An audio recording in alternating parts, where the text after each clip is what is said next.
नमस्कार दोस्तों, मैं हूं अभिषेक और आप देख रहे हैं अबाउट स्टॉक्स।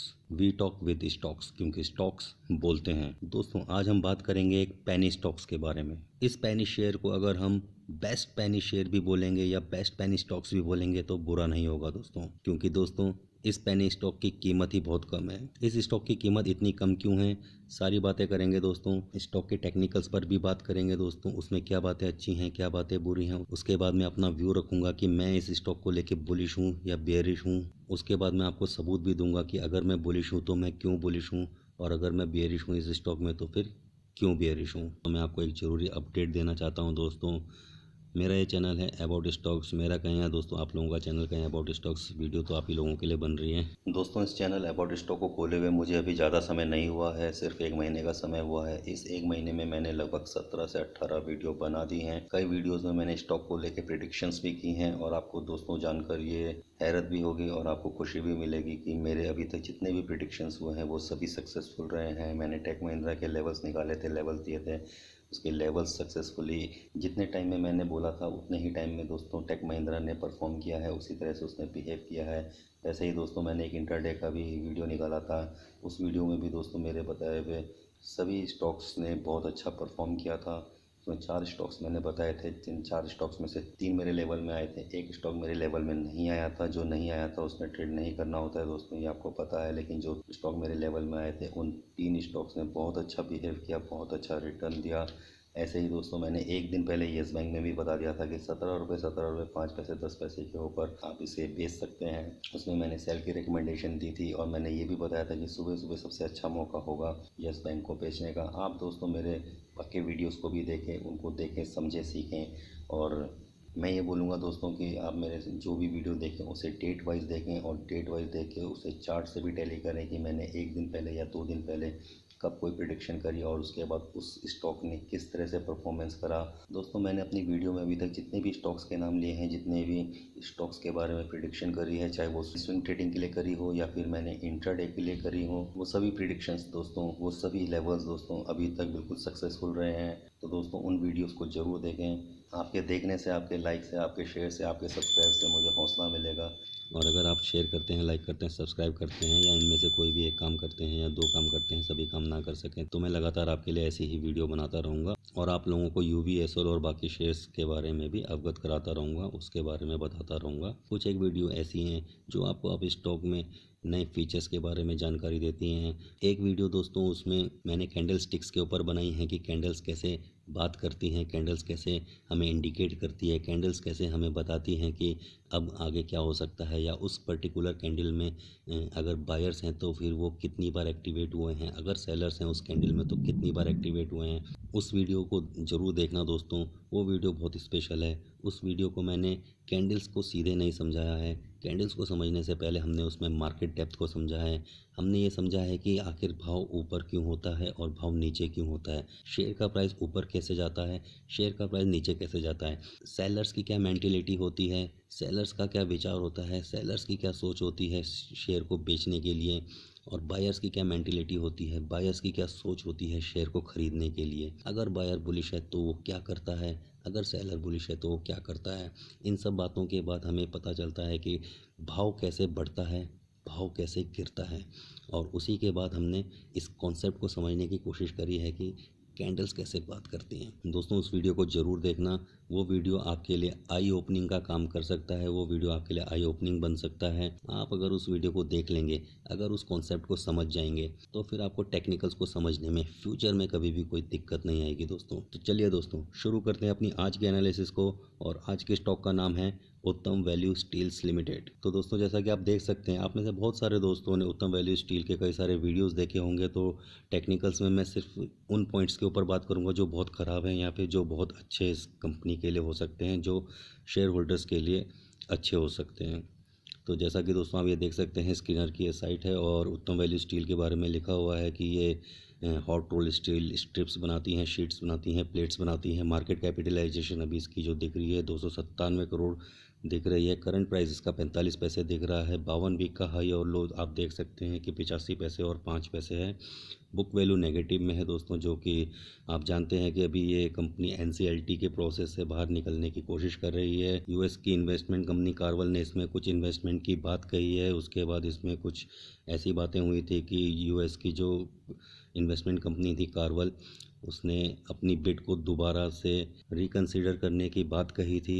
आपने ये भी देखा दोस्तों कि बीच में इसमें कुछ शेयर के वाइप ऑफ की भी खबरें आ रही थी। तो समय के साथ साथ अभी की सिचुएशन जो है, इसमें वाइप ऑफ जैसी कोई खबर नहीं आ रही है, ना ही ऐसे कोई सबूत मिल रहे हैं, ना ही ऐसी कोई बातें चल रही है, ना ही बाजार में ऐसी कोई संभावना दिख रही है कि इसमें शेयर होल्डर्स के जो शेयर्स हैं वो वाइप ऑफ होंगे। आगे चलते हैं दोस्तों। सेल्स ग्रोथ इसकी थोड़ी सी नेगेटिव दिख रही है हमें यहाँ पे, लेकिन ये जो सेल्स ग्रोथ यहाँ पे नेगेटिव हमें दिख रही है 17.26 की माइनस में दिख रही है।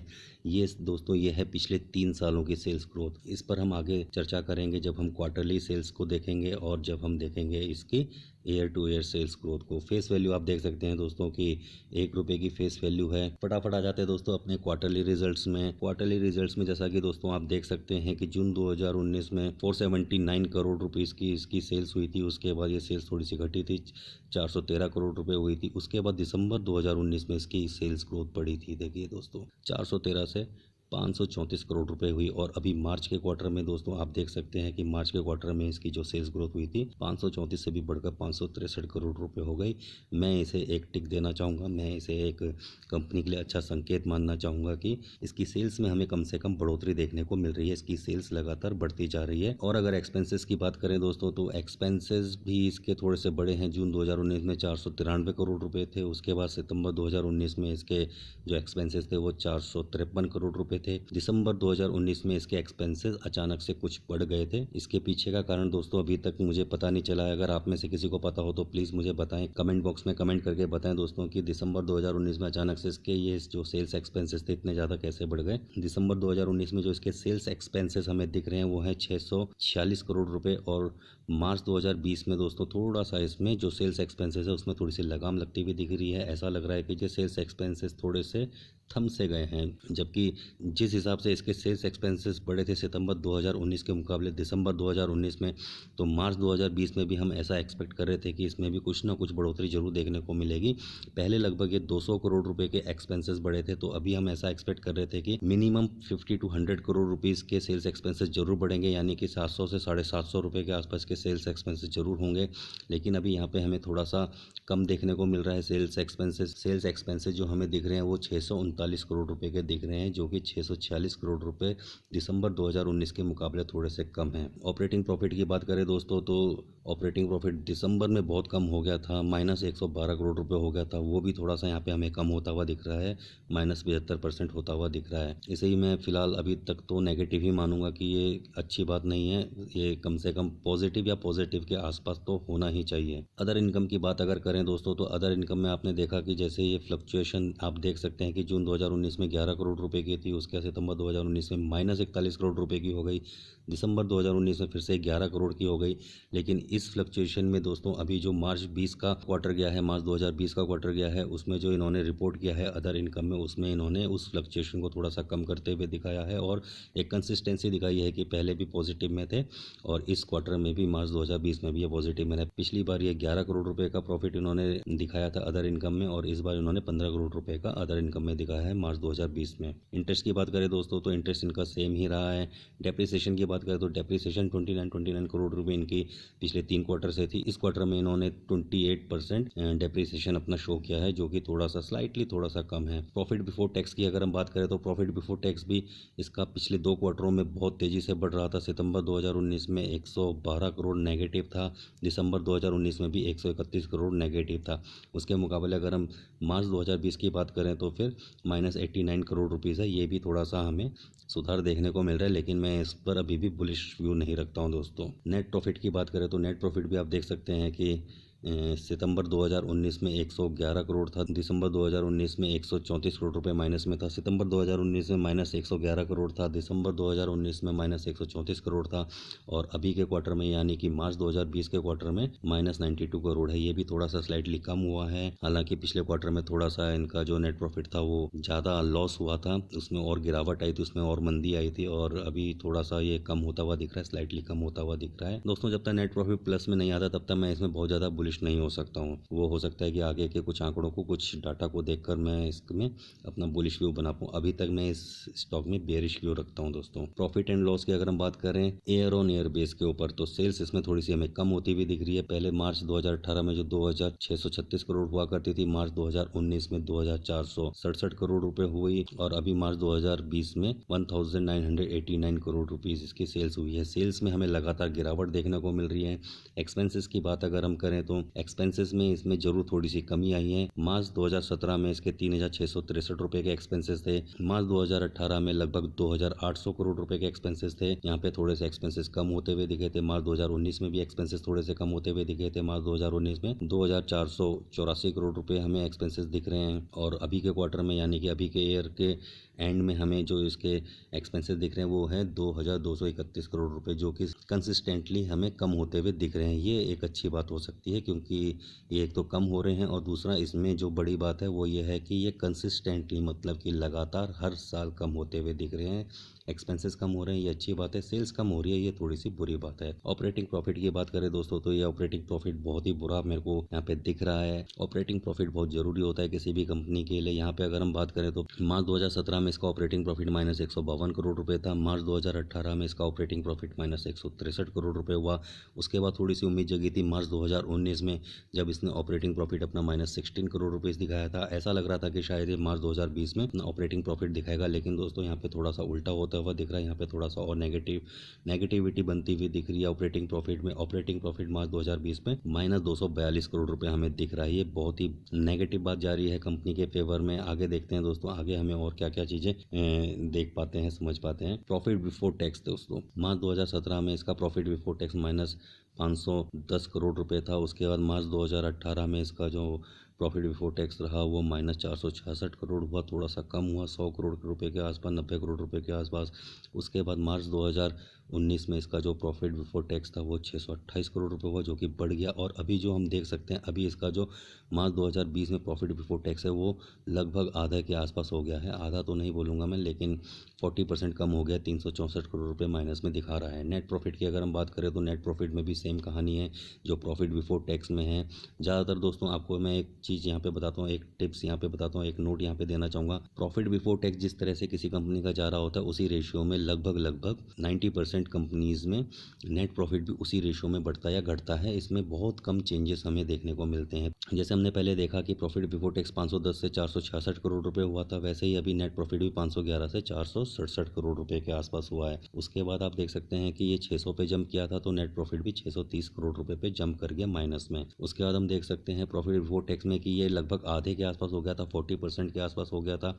इसका जो प्रॉफिट बिफोर टैक्स था माइनस में 364 करोड़ रुपए हो गया था। उसी रेशियो में हमें यहाँ पे नेट प्रॉफिट भी देखने को मिल रहा है माइनस 630 करोड़ रुपए के मुकाबले माइनस 369 करोड़ रुपए। आगे चलते हैं दोस्तों, कंपाउंड सेल्स ग्रोथ वगैरह ये सब आप देख सकते हैं दोस्तों कि एनसीएलटी में जाने से पहले जो कंपनी ने अपने बिजनेस को एक्सपेंड करने के लिए जो पैसे लिए थे उस पैसे को अच्छे से यूटिलाइज नहीं कर पाए थे, जिसकी वजह से ये बैंकरप्ट की कगार पे आ गई थी, बैंकरप्ट हो गई थी। इसकी वजह से इसके ना तो सेल्स बढ़ पाई ना इसके प्रॉफिट ग्रोथ बढ़ पाई। तो ये सब दोस्तों, ये सब देखना भी हमारे लिए ठीक नहीं होगा, क्योंकि आपने या फिर मैंने या किसी ने भी इसमें अभी जो इन्वेस्ट किया है वो इन्वेस्ट किया है सिर्फ इसके एनसीएलटी की प्रोसेस को ध्यान में रखते हुए, यूएस की जो कंपनी है कार्वल इन्वेस्टमेंट उसकी इन्वेस्टमेंट को देखते हुए और फ्यूचर में स्टील के सेक्टर में जो ग्रोथ इंडिया में आ सकती है उसको देखते हुए अभी हमने इन्वेस्ट किया है। तो ये सभी चीज़ें दोस्तों नेगेटिव है। पिछले 3 साल में जो इसकी कंपाउंडेड प्रॉफिट ग्रोथ थी वो जरूर 11.5% के आसपास थी और अभी जो इसकी प्रॉफिट ग्रोथ है वो लगभग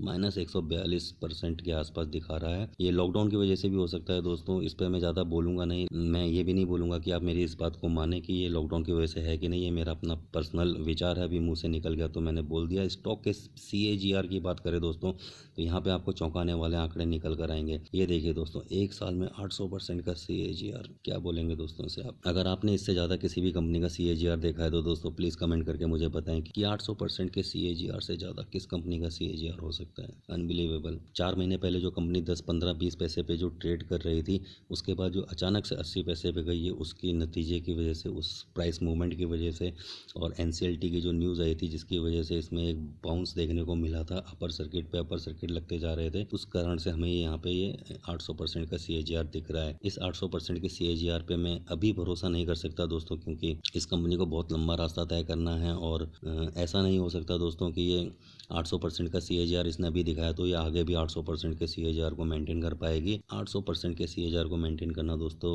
नेक्स्ट टू इम्पॉसिबल होता है। ये इस कंपनी के प्राइस उस समय 5-10 पैसे 15-20 पैसे के आसपास थे और उसके बाद ये 80 पैसे तक 85 पैसे तक गई थी। इसी वजह से ये यहाँ पे हमें 800% का CAGR देखने को मिल रहा है। रिटर्न ऑन इक्विटी में किसी भी तरह की कोई आंकड़े नहीं दिखाई दे रहे हैं। अच्छा, अब अगर हम बैलेंस शीट की बात कर लें दोस्तों तो रिजर्व्स इसके बहुत तेज़ी से गिरते जा रहे हैं। शेयर कैपिटल ज़रूर इसकी कांस्टेंट रही है। बोरोइंग में इसमें एक अच्छी बात है कि बोरोइंग्स इसकी कम हो रही है, यानी कि बाहर से जो इन्होंने अपने काम के लिए पैसा लिया था वो इसमें लेना कम हो गया है, उसके आंकड़े यहाँ पे कम होते हुए दिख रहे हैं। तो यहाँ पे दो चीज़ें हैं दोस्तों, रिजर्व और बोरोइंग्स। रिजर्व्स हमें बढ़ते हुए दिख रहे हैं जो कि गलत बात है हमारे लिए, कंपनी के लिए, शेयर होल्डर्स के लिए। बोरोइंग्स इसमें कम होती हुई दिख रही है जो कि अच्छी बात है हमारे लिए, आपके लिए, शेयर होल्डर्स के लिए और कंपनी के लिए भी। अदर लाइबिलिटीज़ की बात करें दोस्तों तो थोड़ी सी बढ़ रही हैं, स्लाइटली बढ़ रही हैं, कोई ज़्यादा फर्क नहीं पड़ता है इससे। टोटल लाइबिलिटीज़ की बात करें तो टोटल लाइबिलिटीज़ यहाँ पे कम होती हुई दिख रही हैं। पहले लगभग 4,000 करोड़ रुपए थी, उसके बाद 3,500 करोड़ रुपए हुई, अभी 3,000 करोड़ रुपए हुई। लगभग 500 करोड़ रुपए हर साल के हिसाब से यहाँ पे कम होते जा रहे हैं। 2020 का डाटा भी यहाँ पर नहीं दिखा रहे हैं दोस्तों, ये मैं आपको एक नोट देना चाहूँगा। इसे आप फाइनल डाटा, इस साल का डाटा ना समझें। आप देख सकते हैं कि यहाँ पे कॉलम में कुछ दिखाई नहीं दे रहा है। प्रमोटर होल्डिंग की बात करें दोस्तों तो प्रमोटर होल्डिंग बहुत अच्छी है इसकी, और प्रमोटर्स को, उसके जो फाउंडर्स हैं उनको कंपनी में अभी भी विश्वास है। जबकि दोस्तों अगर आप देखें तो 2018 तक तो ये कंपनी अपने सबसे बुरे दौर में गुजर रही थी। कंपनी में अपनी दावेदारी को बरकरार रखा, कंपनी के प्रति लोगों का विश्वास जीतने में अभी भी ये कंपनी कामयाब हो रही है। ये बहुत अच्छी बात है दोस्तों। ये सारी बातों के ऊपर ये अकेली बात बहुत भारी पड़ती है दोस्तों, जो मुझे समझ में आता है कि कंपनी जब अपने ऊपर इतना विश्वास कर सकती है तो फिर हम क्यों नहीं कर सकते। वीडियो को कंटिन्यू देखते रहना दोस्तों और लाइक, शेयर और सब्सक्राइब करना मत भूलना। अभी टेक्निकल्स में भी हम देखने की कोशिश करेंगे कि अभी वहाँ पे क्या हो रहा है, क्या वहाँ पे कुछ रिवर्सल के संकेत हमें देखने को मिल रहे हैं, या अभी भी जो एक इसकी रेंज बनी हुई है 45 पैसे से लेकर 55 पैसे के बीच में, ये अभी भी वहीं पे ट्रेड करता हुआ हमें दिख सकता है। सबसे पहले दोस्तों ये देख लेते हैं वनडे का चार्ट। वनडे के चार्ट में कुछ खास पता नहीं चलता है। 45 पैसे से लेकर 50 पैसे के बीच में इसकी रेंज बनी हुई है। 5 डेज़ का चार्ट अगर हम देखते हैं तो 5 डेज़ के चार्ट में हमें पता चलता है कि ये अभी भी 45 पैसे से लेके 55 पैसे के बीच में ही हैं। अगर हम 1 मंथ के चार्ट में देखें दोस्तों तो ये अभी हमें 60 पैसे से नीचे की तरफ आता हुआ दिख रहा है। 60 पैसे में ये आया, फिर उसके बाद नीचे को ये 50 पैसे में इसने सपोर्ट ली, फिर दोबारा से इसने 60 पैसे को टच करने की कोशिश की, अपने रेजिस्टेंट को रिटेस्ट किया और उसके बाद ये फिर नीचे आने लगा और अभी ये 45 पैसे से रिवर्स होता हुआ हमें दिख रहा है। 6 महीने की बात करें दोस्तों तो अभी चार्ट बुलिश दिख रहा है, इसमें कोई प्रॉब्लम नहीं दिख रही है मेरे को। 6 महीने के हिसाब से चार्ट बहुत अच्छा है। 10 पैसे 15 पैसे से लेके अगर 45-50 पैसे के आसपास आपको पहुंचा देता है, आपको रिटर्न दे देता है, तो ये काफ़ी अच्छा रिटर्न माना जाएगा दोस्तों। प्रॉब्लम दोस्तों वहाँ होती है कि जहाँ हम उम्मीद से ज़्यादा एक्सपेक्ट कर लेते हैं। हम चाहते हैं कि हम 10 पैसे में आज खरीदें और वो 1 महीने 2 महीने में 1 रुपये का हो जाए और 1 साल में वो 10 रुपये का हो जाए और उसके बाद वो 4 से 5 साल में वो 100 रुपये या 50 रुपये तक हो जाए। दोस्तों ऐसा नहीं होता है, हर चीज़ को टाइम लगता है, हर चीज़ को ग्रो होने में टाइम लगता है। आप आम का पेड़ अगर आज लगाएंगे तो फिर वो कल आपको फल नहीं दे देगा, उसके लिए आपको वेट करना पड़ेगा। कितना वेट करना पड़ेगा? जितना आपने पानी दिया है, जितनी आपने उसमें खाद दी है, जिस क्वालिटी का आपने आम के पेड़ का बीज लगाया है। तो दोस्तों वैसे ही कंपनी भी होती है, वैसे ही ये कंपनी में भी आपको दोस्तों थोड़ा समय देना होगा। आप सब दोस्त जानते हैं कि ये कंपनी अभी बुरे दौर से निकल रही है, निकलने की कोशिश कर रही है। ऐसे समय में आप इसमें जल्दबाजी ना करें, ऐसे समय में आप हड़बड़ी ना करें, ऐसे समय में आपको ज़रूरत है सिर्फ सब्र की। मैं ये नहीं कहता हूँ दोस्तों कि ये कंपनी कल को मल्टी बैगर बन जाएगी, ये 100 रुपये पे पहुँच जाएगी, 20 रुपये पे पहुँच जाएगी या कुछ भी, लेकिन ये जहाँ भी पहुँचेगी, देखिए दोस्तों भविष्य से किसी ने नहीं देखा है, फ्यूचर किसी ने नहीं देखा है, लेकिन फिर भी इस कंपनी ने अगर 2 रुपये पे जाना है, या इस कंपनी ने 1.5 रुपये पे जाना है, या इस कंपनी ने अगर 5 रुपये पे जाना है, तो उसके लिए टाइम लगेगा दोस्तों, ये रातों रात नहीं पहुँच जाएगी। कंटिन्यू करते हैं दोस्तों। तो 6 महीने में ये बुलिश दिख रहा है, ठीक दिख रहा है, मतलब 6 महीने में इसके रिटर्न्स अच्छे दिख रहे हैं। 6 महीने के जैसा ये ईयर टिल डेट भी दिख रहा है। 1 ईयर की बात कर लेते हैं। 1 ईयर में ये 1 ईयर में भी ठीक दिख रहा है दोस्तों, सेम दिख रहा है। 5 ईयर की बात कर लेते तो 5 ईयर में इसमें एक रिवर्सल हमें देखने को मिल रहा है। ये सब रिवर्सल आप लोग इसके साक्षी भी रहे हैं। मार्च 2020 के बाद से इसमें एक रिवर्सल आया था। उससे पहले लगभग 2 साल तक ये 15 और 10 पैसे की रेंज में चल रहा था, और 15 और 10 पैसे की रेंज को इसने जो ब्रेक किया था 2 साल के बाद, मार्च 2020 के बाद इसने ब्रेक करना शुरू किया था, जब इसमें NCLT प्रोसेस शुरू हुआ था, और जब इसमें US की जो कार्वल इन्वेस्टमेंट कंपनी है उसने इन्वेस्टमेंट की कुछ बात रखी थी, और उसकी जो बिड थी वो पास हो गई थी। वॉल्यूम्स की बात कर लेते हैं दोस्तों कि इसमें वॉल्यूम्स किस तरह के दिख रहे हैं। लास्ट ट्रेडिंग सेशन यानी कि फ्राइडे की अगर बात करें दोस्तों, तो इसमें लगभग 67 लाख के वॉल्यूम थे। ओपन होता है फ्राइडे को 50 पैसे में, उसका प्रीवियस क्लोज होता है 45 पैसे का, हाई बनाता है 50 पैसे का, लो बनाता है 45 पैसे का। आप दोस्तों देख ही सकते हैं ये सब बातें। फ्राइडे को मार्केट क्लोज होने के बाद जो दोस्तों इसमें हमें एक चीज़ देखने को मिल रही है, मार्केट डेप्थ में इसमें अभी लगभग 50,24,000 शेयर्स लगे हुए हैं 45 पैसे के भाव में। इस बिड की क्वांटिटी को हम दोस्तों पूरी तरह से विश्वास नहीं कर सकते, क्योंकि ये एक ही प्राइस पे लगी हुई है, और ये एक ही आदमी की भी हो सकती है, क्योंकि शेयर इतना सस्ता है, इतने छोटे प्राइस में हैं, और पेनी शेयर है दोस्तों। तो हो सकता है कि किसी ऑपरेटर ने सिर्फ एक क्वांटिटी 45 पैसे में लगा दी हो, ताकि लोगों के अंदर वो अपनी इस बात को पहुंचा सके कि 45 पैसे में कोई खरीदने वाला है। अगर किसी को अर्जेंसी है, किसी को शेयर बेचना है, तो 45 पैसे में एक ग्राहक खड़ा है, आप चाहें तो बेच सकते हैं। ऐसा हो सकता है दोस्तों, लेकिन इस बिड क्वांटिटी को देखकर, इस मार्केट डेप्थ को देखकर अभी मेरे को कुछ भी ऐसा संकेत नहीं मिल रहा है, ऐसा कुछ समझ में नहीं आ रहा है, ऐसा मैं नहीं बोल पा रहा हूँ, ऐसा कुछ कैलकुलेट नहीं हो पा रहा है कि यहाँ से इसमें एक रिवर्सल हो सकता है, या फिर यहाँ से इसमें एक ऊपर की चाल दिख सकती है, या फिर यहाँ से ये और नीचे को जा सकता है। यहाँ पे अभी पूरी तरह से कन्फ्यूज़न बना हुआ है दोस्तों। मार्केट डेप्थ को देख के मैं बात कर रहा हूँ, चार्ट को देख के मेरे को 6 मंथ और 1 ईयर में ये अच्छा दिख रहा है। अभी हम अगर आ जाते हैं इसके BSE में लगभग 80 लाख का वॉल्यूम रहा है। BSE में NSE के मुकाबले लगभग 12 से 13 लाख वॉल्यूम ज़्यादा रहा है, और BSE में इसने 1 पैसे की बढ़ोतरी दिखाई है। आप जानते हैं दोस्तों कि NSE में 5 पैसे से ना तो ज़्यादा बढ़ सकता है, ना 5 पैसे से कम ये घट सकता है। 5 पैसा ही बढ़ेगा, 5 पैसा ही घटेगा NSE में, और BSE में 1 पैसा, 2 पैसा, 3 पैसा भी ये बढ़ सकता है और घट भी सकता है दोस्तों, ठीक है। चार्ट में आ जाते हैं दोस्तों, तो चार्ट में 1 डे का चार्ट जब हम लगाते हैं तो हमें वैसे तो ये थोड़ा सा बेयरिश उसमें दिखता है, लोअर हाई लोअर लो बनते हुए दिख रहे हैं। लेकिन अगर हम MACD को देखें तो MACD के जो हिस्टोग्राम है उसमें हमें अभी जस्ट एक आज की यानी कि फ्राइडे के दिन की जो कैंडल दिख रही है, उस कैंडल के अगर हम हिस्टोग्राम को स्टडी करें तो वहाँ पे ये ग्रीन दिखता हुआ बनता हुआ हमें दिख रहा है, जो कि इसकी मंदी के कमज़ोर होने की एक शुरुआत हो सकता है। तो ऐसा हो सकता है दोस्तों कि यहाँ पे जो इसकी स्ट्रेंथ थी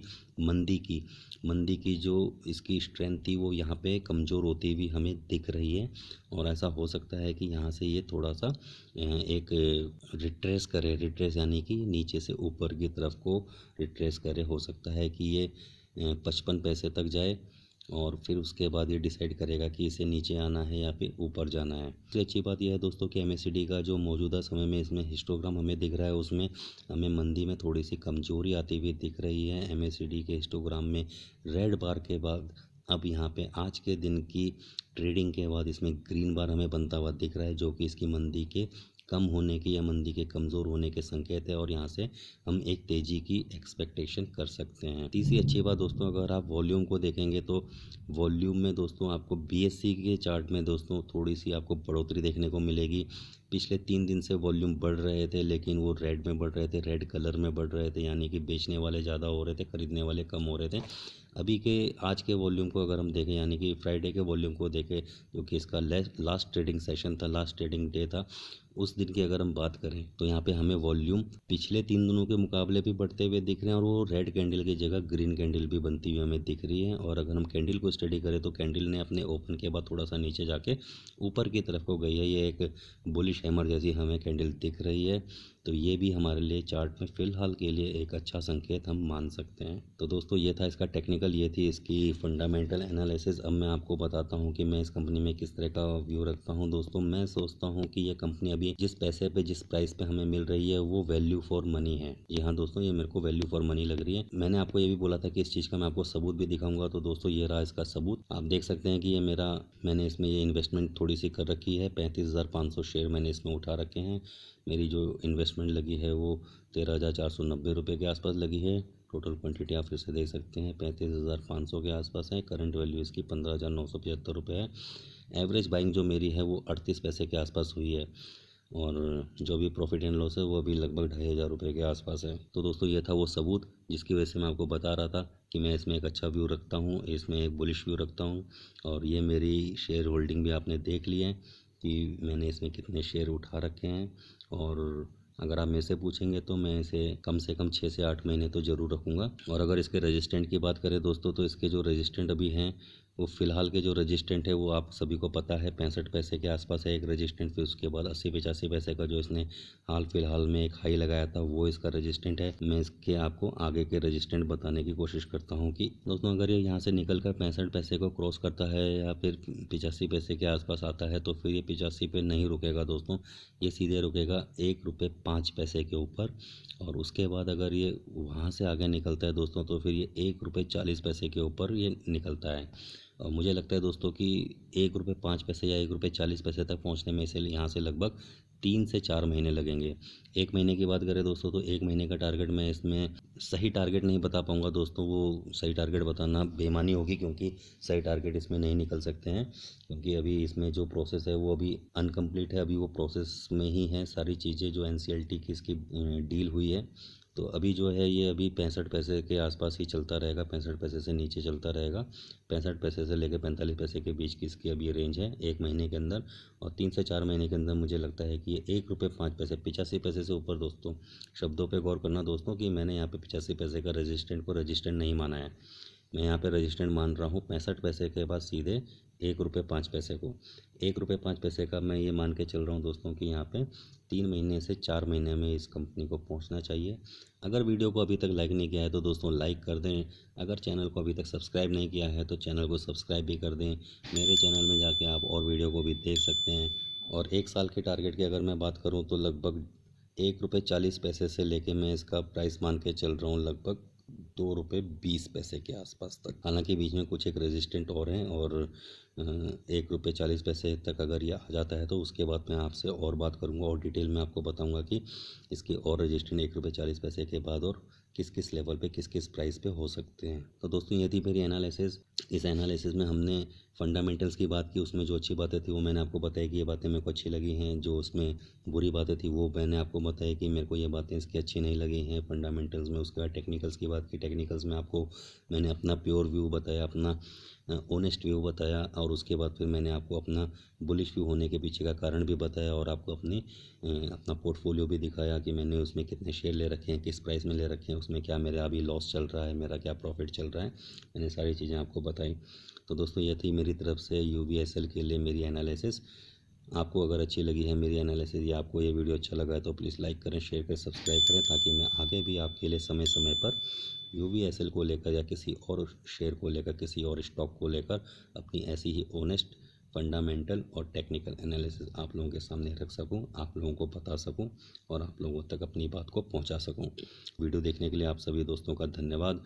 मैं हूं अभिषेक, आप देख रहे थे about stocks, we talk with stocks क्योंकि स्टॉक्स बोलते हैं।